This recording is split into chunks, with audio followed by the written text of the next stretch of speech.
World Trade Organization members commended the country's Philippines' steady economic growth despite the global financial crisis. In a statement, the WTO Secretariat reports that the Philippine economy has performed well since its third review in 2005, based on a relatively open trade regime. The next Philippine review will be conducted in 2017. The World Trade Organization said while many countries were hard hit by the global financial crisis, the Philippines achieved an annual real gross domestic product growth rate of 5%, moderate inflation, and a surplus in its external account. Some of the government's measures to improve the economy include measures that improve the business environment, encourage foreign investment, and strengthen the banking sector. The country's measure to deepen integration with the Association of Southeast Asian Nations was also cited.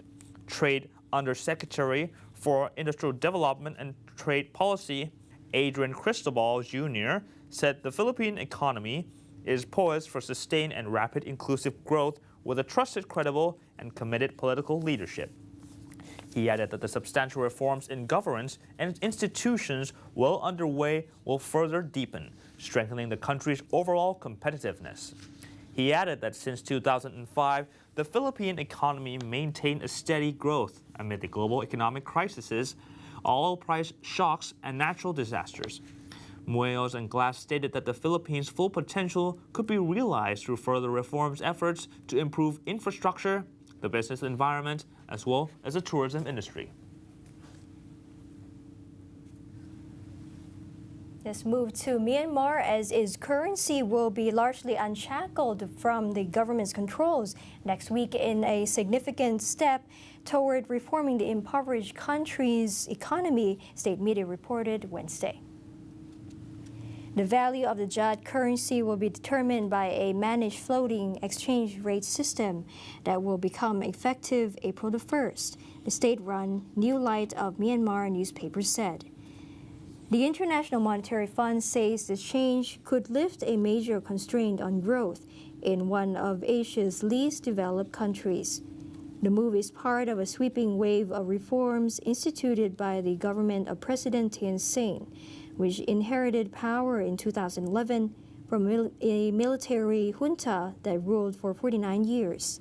For decades, the kyat has been held at an artificially high level based on a national currency that's managed by the IMF. The kyat's official rate is about 125 times stronger than the roughly 800 kyat to the dollar rate.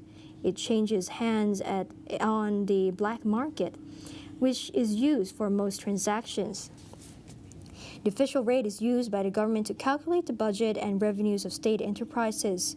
Only state banks can conduct transactions with overseas banks, forcing many transactions underground. Those constraints have impeded business and foreign investment in the country, which is also undermined by tough trade and economic sanctions by the U.S. and other Western governments. Myanmar's central bank will oversee the kyat's managed float.